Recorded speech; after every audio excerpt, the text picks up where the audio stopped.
Ngayong 2024, naghanap ka ba ng isang motor na may murang halaga? Di matatawaran ng kalidad at tipong magagamit mo pa sa pang-araw-araw. Pwede pang service, pang long ride, pang business at panghanap buhay. Baka makatulong din sa iyo ang video nito dahil tatalakayin natin ang top 10 murang mga motorsiklo at may katipiran sa konsumo mula sa mga kilalang brand dito sa Pilipinas. Ang Suzuki, ang Yamaha at ang Honda Motors. Bukod sa pagiging affordable ng mga ito ay sobrang tipid na rin itong kumonsumo sa gasolina at tamang-tama lang yan sa patuloy ng pagtaas pa ng presyo ng gasolina. Pero bago pa man natin ipagpatuloy yan, kung bago ka pa lamang po dito sa akin channel, baka naman kaibigan pwede mo maklik ang subscribe button pati na ang notification bell para naman ma-update kita palagi sa mga video na gagawin ko pa. Alright, simulan na natin to!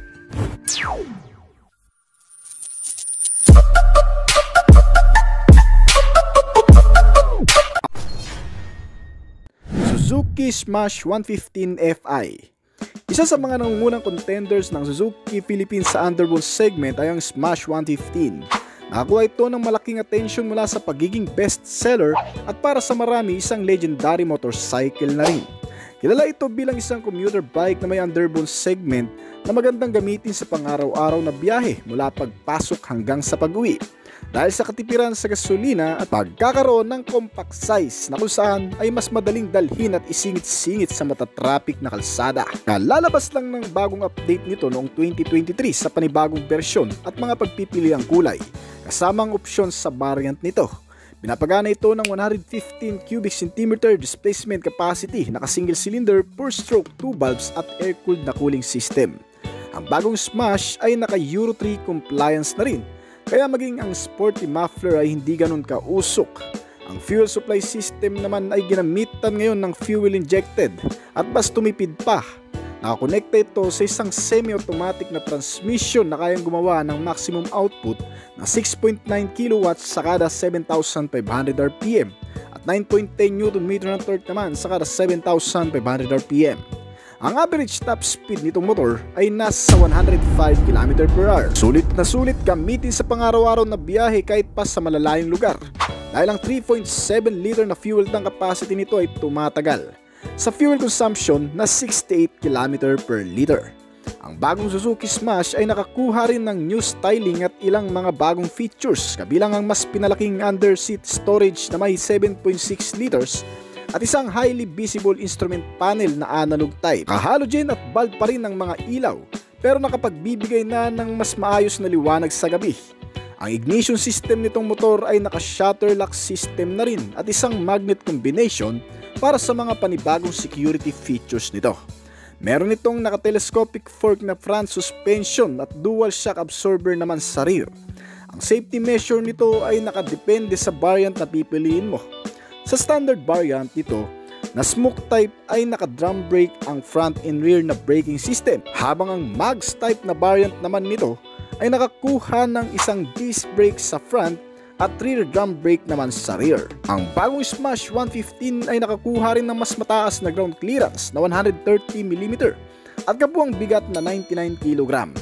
Dito sa bansa, nagkakahalaga ang presyo nito sa estimated price na 65,000 pesos sa pinakamababang variant nito at 67,900 pesos naman para sa top variant. Honda Wave RSX. Isa sa mga unang sumikat na nameplate ng Honda motorcycle ang Honda Wave. Magmula pa noong 1995 habang ilan pa lamang ang motor sa lansangan ay nagpapasikat na ang Honda Wave bilang isang reliable commuter bike na may underbone design. At hanggang ngayon ay masasabing consistent pa rin ang performance ng scooter na ito sa kalsada ng Pilipinas. Kaya naman marami pa rin ang tumatangkilik dito, lalo na sa mababa nitong price tag. Mapagkakatiwalaang performance at siguradong tatagal. Kaya naman ngayon sa bagong Honda Wave na RSX ay tiyak pa rin ang katatagan, sulit at pagiging reliable nito sa kahit saang biyahe. Inilabas ang bagong Wave sa iisang variant ng disc na nagkakahalaga ng 64,900 pesos. Pinapagana ito ng 109 cubic centimeter na displacement capacity, naka-single cylinder, 4-stroke, single overhead camshaft at may cooling system na air-cooled type. Naka-fuel injected type ang fuel supply system na nakakonekta naman sa isang 4-speed manual transmission ito. At gumagawa ng 8.6 horsepower sa kada 7,500 RPM at 8.70 Nm ng torque naman sa kada 6,000 revolution per minute. Ang average top speed ng motor na ito ay umaabot ng 100 km/h. May fuel tank capacity na 4 liters at kumukonsumo ng 50 km per liter. Kasama sa mga nagpapaganda sa Honda Wave ay ang mga bagong security at safety features nito, gaya ng pagkakaroon nito ng shutter lock system sa key ignition, engine check warning at magandang braking system. Naka-disc brake ang front at drum brake naman ng rear brake. Ang mga suspensions din na ginamit dito ay napaka-reliable. Sa front ay naka-telescopic fork habang naka-twin shock absorber naman ang rear. May kabuang sukat ang mga gulong nito na 17 pulgada. Maliban dyan, ang ilan sa makikita mo pa sa bagong Wave RSX ay ang mas pinagandang analog meter panel na may kasamang fuel gauge, speedometer at ilang pang mga sign.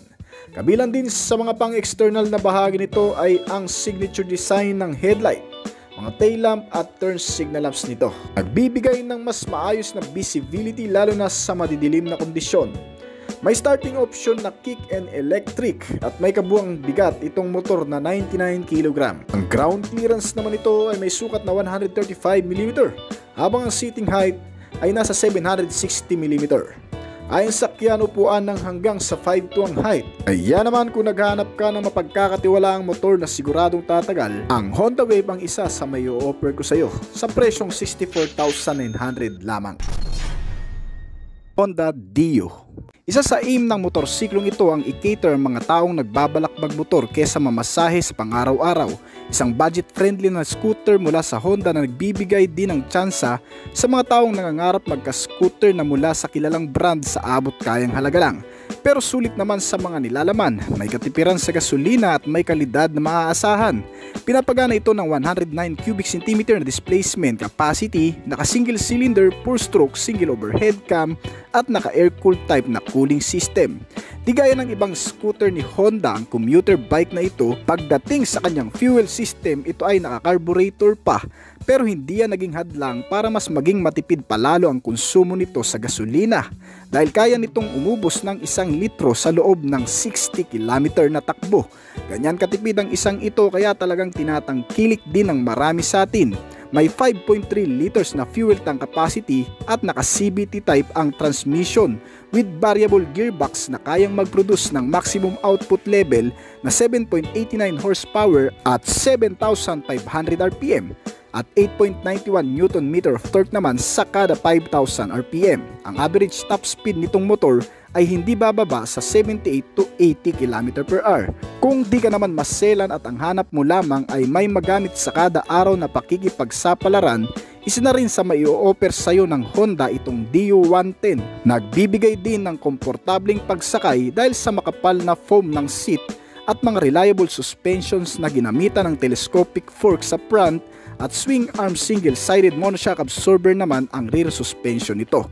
May underseat compartment storage na rin itong motor na pwedeng paglagyan ng ibang bagay, mga ilaw na kahit papano ay maliwanag sa gabi, naka-halogen type na headlamp at mga naka-bulb type naman ang iba pang ilaw nito. Ang seating height ay umaabot sa 765 mm, eksakto lang din para sa typical na height natin.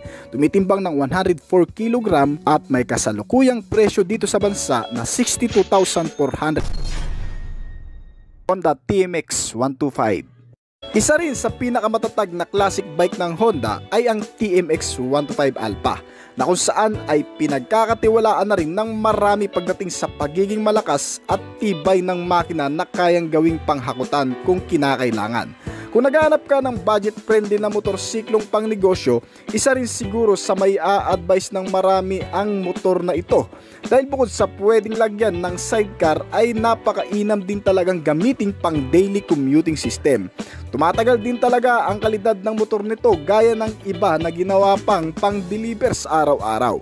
Ang pagiging klasikong design na sinamahan ng mga features na kahit papano ay hindi na rin naman napag-iiwanan. Ang pagkakaroon ng kabuang makina na powered by 125 cubic centimeter na displacement capacity, naka single cylinder 4-stroke, OHB at naka 2 valves at ang cooling system naman ito ay naka air-cooled type pa.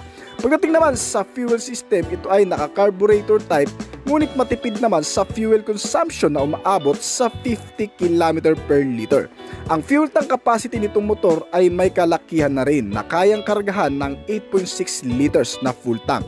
At malakas na makina na may maximum output level na 9.6 horsepower sa kada 8,000 RPM, habang ang maximum torque naman nito ay 9.1 Nm sa kada 6,500 RPM. Sa average top speed, ito ay nakagagawa ng hanggang sa 100 km per hour. At para sa iba pang specs nito mga kaibigan, ang ilaw nito sa lahat ay naka-bob type pa, ang headlight at mga turn signal lamps at ang taillight nito. Pagdating naman sa suspensions and brakes, sa front ito ay naka-telescopic fork, habang ang rear suspension naman nito ay naka-dual shock absorber. Ang front and rear brake nitong motor ay pareho ng naka-drum brake type pa. May kabuang sukat ang gulong nito sa harap at likod na size 18. At para naman sa dimensions, ang seating height ng motor na to ay 759mm na kayang upuan ng hanggang sa 5 flat ang height, at may bigat na 113 kg na kayang-kaya ring imaniubra. Sa kasalukuyan naman, ang presyo nitong motor ay nasa 56,900 pesos lamang dito sa bansa. Ang YTX 125. Kung pang daily grind naman ang habol mo, yung tipong mai-align mo rin sa panghanap buhay at pang business, ang motor na ito ay may a-advise ko rin. Isang manual motorcycle street bike na kung sa palakasan naman ng makina ay hindi na rin magpapahuli. Madalas itong ginagawang service ng marami, at kung sa long ride ay fit na rin naman. May 2-seating capacity na 2-wheeler bike at sporty looking na pang brusko naman ang datingan. Yung timong kahit papano ay parang ang macho mo na rin kapag nakasakay ka na dito. Gawang Japanese manufacturer na din, kaya kung sa tibay at tatag ng makina ay mapagkakatiwalaan mo na rin itong Yamaha YTX 125. Isang manual motorcycle street bike na pagdating sa kabuang makina, ito ay powered by 125 cubic centimeter na displacement capacity, naka single cylinder 4-stroke single overhead cam with 2 valves na naka air-cooled type naman ang cooling system nito. Pagdating naman sa fuel system, ito ay naka carburetor type pa na may fuel tank capacity na malaki-laki na rin na 7.6 liters ang full tank. Nakaya kumonsumo naman ng hanggang sa 52 km per liter. At sa iba pang detalye, kung sa lakas ng makina naman na pag-uusapan, ito ay may maximum output na 8 horsepower sa kada 7,000 RPM, habang ang maximum torque naman itong motor ay 10.2 Nm sa kada 4,500 RPM na may kabuang bilis na umaabot naman ng hanggang sa 105 km per hour. Kung bibilhin mo ito para kabitan ng sidecar at gawing tricycle ay pwedeng-pwede rin talaga. Sa lakas ng arangkada, kahit pa 6 na tao ay kayang dalhin ito. Pagdating sa suspensions at brakes, sa front ito ay naka-telescopic fork, habang ang rear suspension naman ito ay may 4 na shock absorber with coil spring na nakasama. Huwag na kayong magtaka dahil pangkargahan talaga ang motor na ito. Pagdating naman sa braking system sa front and rear, ito ay parehong naka-drum brake type na may seating height naman na 800mm ang kabuang taas. At ang buong timbang naman ng motor na ito ay 114 kg at may kasalukuyang presyo ito na umaabot ngayon sa 52,900 pesos. Very affordable na motorsiklong panghanap buhay na YTX 125. Alright. Suzuki Raider J Crossover. Binuo mula sa signature manufacturing engineering ng Suzuki itong Raider J Crossover na siyang ibinibida ng brand upang magsilbing kasangga hindi lang sa city ride, long ride kundi pati maging sa mga adventure ride. Ang rough road rider na ito ay handang sumabak sa kahit anong klase ng daanan o kahit saang mga adventure na tatahakin. Dahil ang motor na ito ay siyang nagpupuno sa mga kakulangan ng ibang mga dual sport bike dito sa bansa. At kung sawa ka na sa spalto at napaka-traffic na lugar, gamit ang motor na ito ay makakarating ka sa kung saan mo man naisin o kahit saang mga terrain. Bitbit ang DNA ng Suzuki Raider Breeds na mayroong kakayahang pakisamahan ng anumang klase ng lupain, mula syudad papasok ng bulubundukin. Pinapagana ito ng 113 cubic centimeter o 115cc engine displacement, naka single cylinder per stroke 2 valves at naka dual overhead camshaft, with air-cooled type na cooling system. Naka-fuel injected type na rin ang fuel supply system nito, kaya talagang magugustuhan mo rin. Ang nagpapagana sa motor ay ang electric at optional kickstarter nito. Merong 4-speed at naka-manual na transmission na gumagawa ng 9.1 horsepower sa kada 7,800 RPM at 9 Nm ng torque naman sa kada 6,500 RPM. Ang motorsiklong ito ay may matatag ding underbone type body, dala ang ibang mga nababagay na features gaya ng mahabang front fender na pamprotekta sa anumang putik na tatalsik direkta sa rider. Meron din itong mga ilaw na naka-halogen at naka-bulb type kasama ang isang digital na meter panel gauge nito at mga suspensions na nababagay din sa mga hindi sementadong kalsada.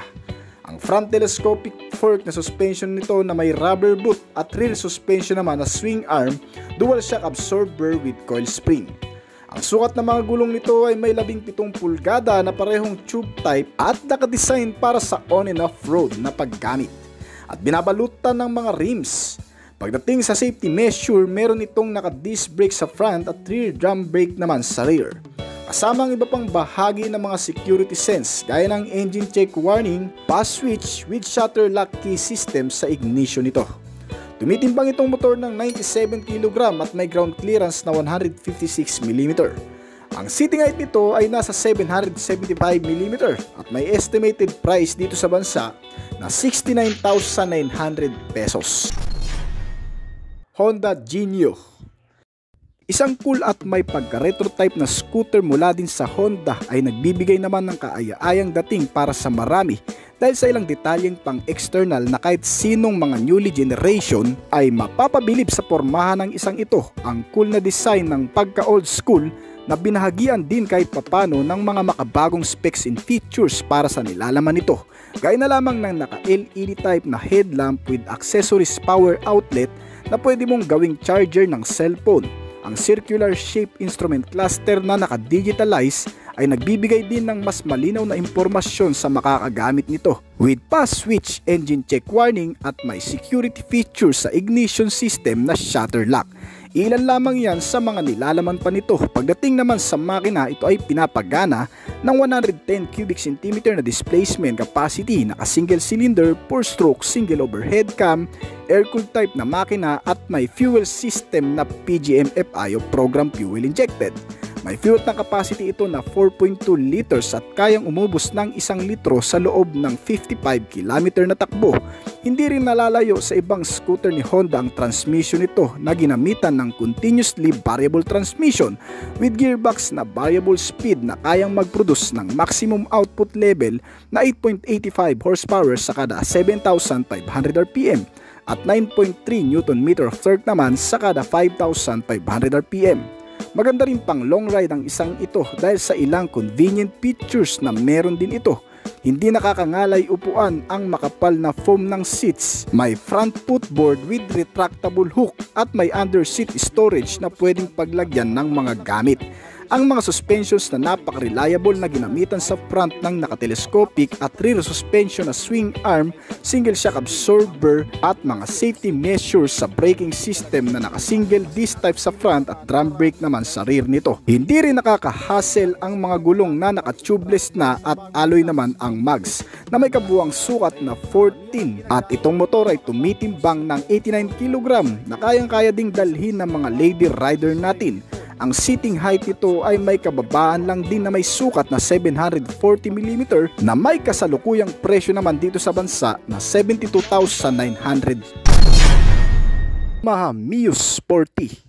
Ang kabuang makina nito ay powered by 114 cubic centimeter na displacement capacity, naka-single cylinder, 4-stroke at naka-single overhead camshaft. Naka 2 valves na rin ang makina nito at may cooling system na air-cooled type. At hindi rin talaga magpapauli sa engine performance ang motorsiklong ito sa pagkakaroon ng maximum power na 7.6 horsepower sa kada 8,500 RPM, habang ang maximum torque naman nito ay 7.2 Nm sa kada 5,500 RPM na nag-average ang top speed nito na na umaabot sa 92 km/h. At ang fuel system naman nito ay naka-carburetor type pa, pero napakatipid naman sa konsumo ng gasolina na may fuel tank capacity na 4.1 liters at fuel consumption na 49 km/l.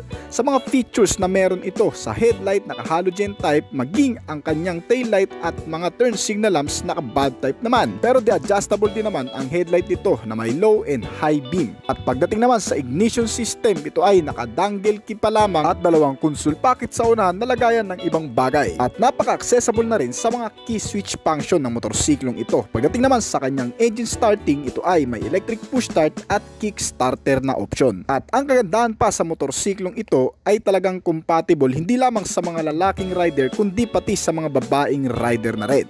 Dahil may seating height capacity ito na 745mm na kayang-kayang abutin ng hanggang sa 5 flat ang height. Ang kabuang presyo naman nito ay umaabot ngayon sa 72,200 na I think ay mas tataas pa sa susunod na taon. Honda RS125 Fi. Ang Honda RS125 Fi ay isa sa entry ng Japanese brand sa underbone segment na binudburan ng kaunting sportness at nag-aatid ng mahusay na performance sa actual. Na-update noong 2018 itong modelo at available sa iisang variant, particular ang standard na version nito na nagkakahalaga ng 75,900 pesos. Sama sa mga pangkaraniwang features nitong motor ay ang malaking analog instrument panel na may gear indicator, pati na rin ang engine check warning na pagpapaalala sa kung ano ang maaaring mangyari sa makina nito. Mga warning sign signal kasama ang fuel gauge na nakatutulong para sa readout ng rider habang nakasakay dito. Ito ay pinapagana ng isang 125 cubic centimeter displacement capacity, naka single cylinder per stroke OHC at air-cooled type na cooling system, na sinamahan ng naka Euro 3 compliance emission at fuel injected type na fuel supply system. Higit pa doon, itong motor ay masasabi mo talagang pang commuter. Bukod sa napakadaling dalhin, matipid din kasi kumonsumo ng gasolina. Ang 3.9 liters na fuel tank capacity nito ay malayo-layo ang mararating sa average fuel consumption na 50 km/l. Naghahatid din ng mas malakas na power output sa pamamagitan ng manual transmission na 4-speed na gumagawa ng maximum output na 9.5 horsepower sa kada 7,500 rpm at 9.55 Nm ng torque naman sa kada 6,500 rpm. Ang bilis nito ay umaabot ng 115 km/h. Maliban pa dun, itong motorsiklo ay nagbibigay din ng mas maayos na visibility sa gabi sa pamamagitan ng mga ilaw nito mula sa harap at likod, kasama ang mga turn signal lamps na naka-bulb type pa. Ang bawat pagbalanse sa araw-araw ay sinusuportahan naman ng magagandang klase ng suspensions, gaya ng sa front na ginamitan ng telescopic fork, habang twin shock absorber naman sa rear suspension nito. Kasamang braking system na nakadisc sa front at drum brake naman ang rear. Ito ay nakabalot sa mga tube tires na may sukat na 17 inches. Meron din itong maliit na underseat compartment para sa ilang mga mahalagang bagay na pwede mong pagkasyahin. Kayang sakyan ng 2 tao at may ground clearance size na 135mm. Ang seating height nito ay nasa 767mm at kayang sakyan ng hanggang sa 5'2" ang height. Sa presyong 75,900 ay hindi ka nalugi sa motor na ito. Honda Beat.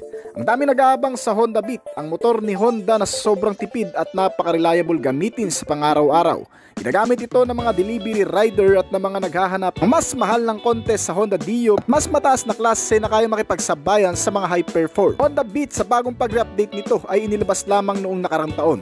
Ang pagkakaroon ng bagong external design sa frontal face, new look design na front shape, body graphic at mga color combination. Dito sa front, ang unang mo makikita ang bagong headlamp nito na naka-LED type na. Mas visible na ito sa gabi, mas maganda ang dating. Ang pagkakaroon nito ng dalawang klaseng variant na inilabas na rin dito sa Pilipinas, ang tinatawag na playful variant at ang premium variant.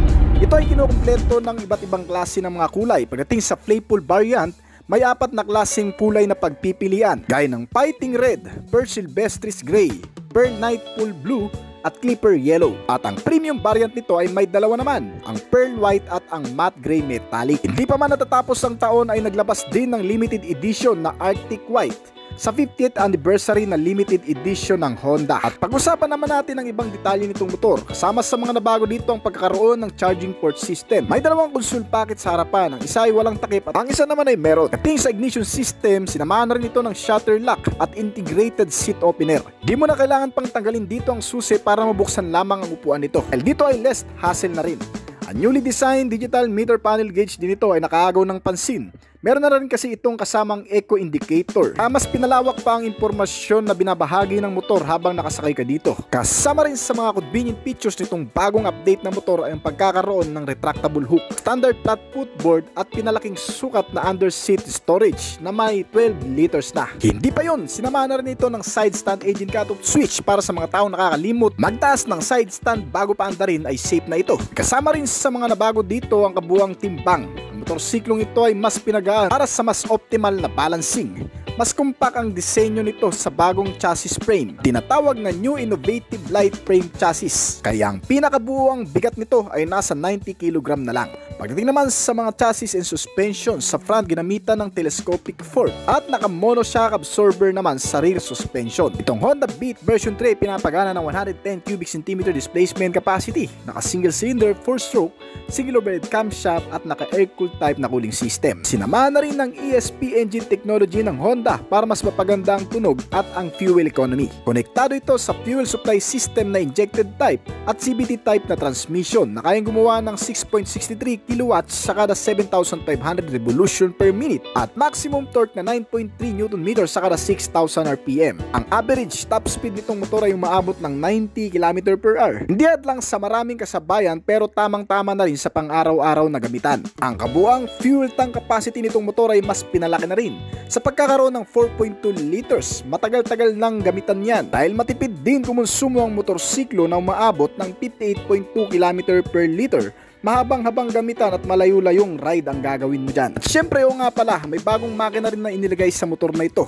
Hindi ganun kabigat at magaan lang din dalhin. Kaya pati mga lady rider ay hindi mahihirapan dito. Ang bagong makina na may bagong combustion chamber na nagre-resulta sa kanyang high compression ratio na 10:1 dahil doon ay mas naging fuel efficient palalo. Bukod pa dyan, pagdating naman sa safety measure, itong motor ay ginamitan sa front ng single disc brake na may single piston caliper brake, habang naka-mechanical drum brake type naman ang rear brake nito. Nakabalot ito sa makakabit na tubeless tires at alloy na mags na may kabuang sukat sa front na 80/90R14 at 90/90R40 naman sa rear. Maganda ang klase ng aluminum cast alloy wheels nito. Bumagay din sa color combination nitong motor. Kating sa dimension, ito ay tumitimbang na 93 kg na lang.